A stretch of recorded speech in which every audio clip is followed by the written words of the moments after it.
राम राम दोस्तों।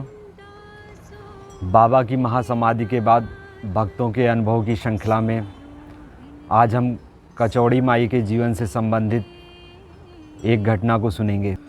महाराज जी जब तक सशरीर रहे तब तक वह भक्त महिला हर मंगलवार को महाराज जी के लिए कचौड़ियाँ बनाकर ले जाती थी। महाराज जी उनके द्वारा लाई गई कचौड़ियों को बहुत ही प्रेम पूर्वक और आनंद के साथ ग्रहण करते। 1973 में जब महाराज जी ने समाधि ले ली, लौकिक शरीर को छोड़कर सूक्ष्म शरीर में आ गए, तो उन भक्त महिला ने कैंची मंदिर कचौड़ियाँ लाना बंद कर दिया। सन 1976 में वह भक्त महिला एक रात्रि में सपना देखती हैं कि वह महाराज जी के सामने एक खाली पात्र लिए खड़ी हैं और महाराज जी उनसे कह रहे हैं कि तू कचौड़ियाँ नहीं लाई, तू क्या समझती है कि अब हम नहीं रहे, हम अब भी कैंची मंदिर में रहते हैं, तू मेरे लिए कचौड़ियाँ लाया कर। इसके बाद उन भक्त महिला की आंखें खुल जाती हैं। वह इस स्वप्न को ही महाराज जी का आदेश मानती हैं और पहले की भांति वह हर मंगलवार को कचौड़ियाँ ले जाना शुरू कर देती हैं। एक मंगलवार को पहाड़ों पे बहुत ही तेज़ हिमपात हो रहा था। वह भक्त महिला उस हिमपात में गिरते पड़ते किसी तरह महाराज जी के लिए कचौड़ियों का भोग लेकर कैंची मंदिर पहुंची। जब वह कैंची मंदिर पहुंचती हैं तो देखती हैं कि महाराज जी की कुटिया का दरवाज़ा आधा खुला हुआ है। बाकी मंदिर के अलावा आश्रम के सभी दरवाजे बंद होते हैं। पूरे मंदिर में सन्नाटा छाया होता है क्योंकि हिमपात पड़ने की वजह से वहाँ कोई भक्त या पुजारी उपस्थित नहीं होते हैं। जैसे ही उन भक्त महिला ने दरवाज़ा थोड़ा और खोलकर एक पैर अंदर ही रखा ही था कि वह देखती हैं महाराज जी सामने तख्त में विराजमान हैं। उनके पैर तख्त से नीचे लटक रहे हैं। महाराज जी उसी मुद्रा में विराजमान हैं जैसे वह सशरीर रहते हुए उनकी कचौड़ियों के भोग का इंतज़ार करते रहते हैं। महाराज जी के साक्षात दर्शन करके वह महिला डर जाती है। वह विक्षिप्तावस्था में चली जाती है। अगले 3-4 महीनों तक वह पूर्णतः विक्षिप्त रहती हैं, जिसके कारण वह महाराज जी के लिए भोग नहीं लाती हैं। जब सिद्धि माँ को यह बात पता चलती है तो वह उन भक्त महिला को समझाती हैं कि तू महाराज जी के लिए उसी प्रकार कचौड़ियों का भोग लाया कर, क्योंकि महाराज जी तेरी कचौड़ियों का इंतज़ार करते हैं।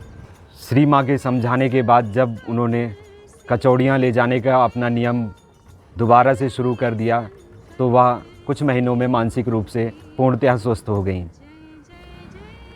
महाराज जी ने सशरीर रहते हुए उन माई का नाम कचौड़ी माई रखा था।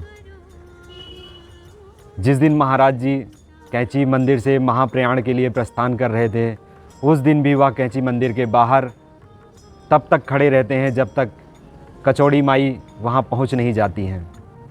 कचौड़ी माई के पहुँचने पर महाराज जी कहते हैं, माई मैं तेरी ही प्रतीक्षा में रुका हुआ था।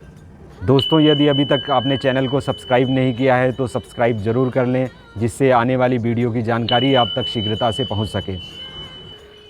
1976 की इस घटना के बाद कचौड़ी माई हर मंगलवार को महाराज जी के लिए कचौड़ियाँ लाती और उन्हें कैंची मंदिर में महाराज जी के विग्रह के सामने भोग लगाती।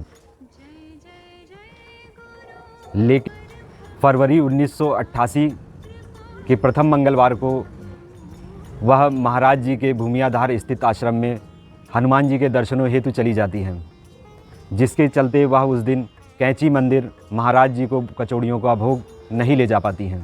भूमियाधार मंदिर दर्शनों हेतु जाने से उस दिन उनको समय नहीं मिल पाता है कि वह कैंची मंदिर जा पाएँ, जिसके चलते वह अगले दिन यानी बुधवार को महाराज जी के लिए कचौड़ियों का भोग लेकर के जाती हैं। जब वह कैंची मंदिर पहुंचती हैं तो प्रातःकाल सर्दियों के दिन होने के कारण मंदिर में काफ़ी सुनसानी छाई होती है। मंदिर के बाहर त्रिलोक सिंह जी जो मंदिर के पुजारी हैं, वह पूजा के बर्तनों को धो रहे होते हैं। जब वह कचौड़ी माई को देखते हैं कि महाराज जी के भोग के लिए वह कचौड़ियाँ लेकर के आई हैं, त्रिलोक सिंह जी जो पूजा के बर्तनों को धो रहे होते हैं, माई उनसे भोग लगाने का आग्रह करती हैं। त्रिलोक सिंह जी माई से कहते हैं कि आप महाराज जी के विग्रह तक पहुँचिए, मैं बर्तनों को जल्दी साफ़ करके आकर महाराज जी को भोग लगाता हूँ। जब माई महाराज जी के विग्रह के सामने पहुँचती हैं तो उनके मन में विचार आता है कि जब तक त्रिलोक सिंह जी आते हैं तब तक क्यों ना मैं महाराज जी के विग्रह की परिक्रमा कर लूँ। वह जो टिफ़िन अपने साथ लाई थी, उस टिफ़िन का ढक्कन एकदम टाइट बंद था। माई ने उस टिफ़िन को महाराज जी के विग्रह के सामने उत्तरी द्वार से लगे हुए दान पेटी के ऊपर इत्मीनान के साथ रख दिया और माई ने मंदिर की परिक्रमा शुरू कर दी। परिक्रमा के दौरान वह मंदिर के पीछे पहुंची ही थी कि उन्हें अपने टिफ़िन के गिरने की आवाज़ सुनाई देती है। आवाज़ सुनकर वह मंदिर के उत्तरी द्वार की तरफ तेज़ी से भागती हैं। आवाज़ इतनी तेज़ थी कि उसे सुनकर त्रिलोक सिंह जी भी तेज़ कदमों के साथ मंदिर के उत्तरी द्वार पर पहुंच जाते हैं। दोनों तेज़ी के साथ लगभग एक साथ ही मंदिर के उत्तरी द्वार पर पहुंचते हैं। दोनों यह देखकर चकित रह जाते हैं कि टिफ़िन यथास्थान पड़ा हुआ था, तो फिर बिना टिफ़िन गिरे उन्हें टिफ़िन गिरने की आवाज़ कैसे सुनाई दी। हाँ, इतना ज़रूर था कि टिफ़िन का ढक्कन खुला हुआ था और वह टिफ़िन के बगल में ही रखा था। टिफ़िन के अंदर माई जो कचौड़ियाँ लेके आई थी, उसमें से कुछ कचौड़ियाँ फर्श पर इधर उधर बिखरी हुई थी, जबकि कुछ टिफ़िन के अंदर ही रखी हुई थी। यह सब अचानक कैसे हुआ, किसने किया, यह उन दोनों की समझ में नहीं आया। कुछ समय के बाद महाराज जी की प्रेरणा से उनके मन में यह विचार आता है, जो निश्चित रूप से महाराज जी ने मानसिक संप्रेषण के द्वारा उनको यह विचार पहुंचाया कि यह सब उनकी ही गलतियों का परिणाम था, क्योंकि वह मंगलवार को महाराज जी के लिए कचौड़ियों का भोग नहीं लेके आती हैं। महाराज जी उनका इंतज़ार करते रहते हैं, इसलिए वह अगले दिन उनके आने पर नाराज़ हो जाते हैं। अपनी नाराज़गी वह कचौड़ियों को बिखेर कर दिखाते हैं। जब महाराज जी लौकिक रूप में थे तो वह अनन्य भक्तों से कई बार नाराज़ होने का दिखावा करते थे। उनकी इस दिखावे वाली नाराज़गी से कई बार भक्तों को बहुत आनंद भी मिलता था।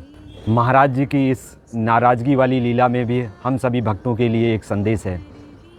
वह संदेश है कि जब हम अपने किसी आराध्य के प्रति नित्य कोई सेवा करते हैं, कोई पूजा करते हैं, कोई पाठ करते हैं, उनको भोग लगाते हैं, तो वह क्रम कभी टूटना नहीं चाहिए। पुस्तक पुष्पांजलि में भी महाराज जी ने मुझसे लिखवाया है कि जब भी हम इस प्रकार के अनुष्ठान को नित्य प्रति करते हैं, तो उस समय वो देवता, उनके गण आपके पूजन में सम्मिलित होते हैं, आपकी सेवा को स्वीकार करते हैं। नित्य प्रति किए जाने वाला वह पूजा, सेवा या भक्ति, इनका वो देवता और उनके गण इंतज़ार करते हैं। इसलिए यदि आप जीवन में कभी कचौड़ी माई की तरह कोई नियम बनाते हैं, तो उस नियम का पालन निश्चित समय अनुसार ज़रूर करें। तो दोस्तों, मिलते हैं महाराज जी की किसी अन्य लीला के साथ अगले एपिसोड में। जय महाराज जी, जय श्री राम।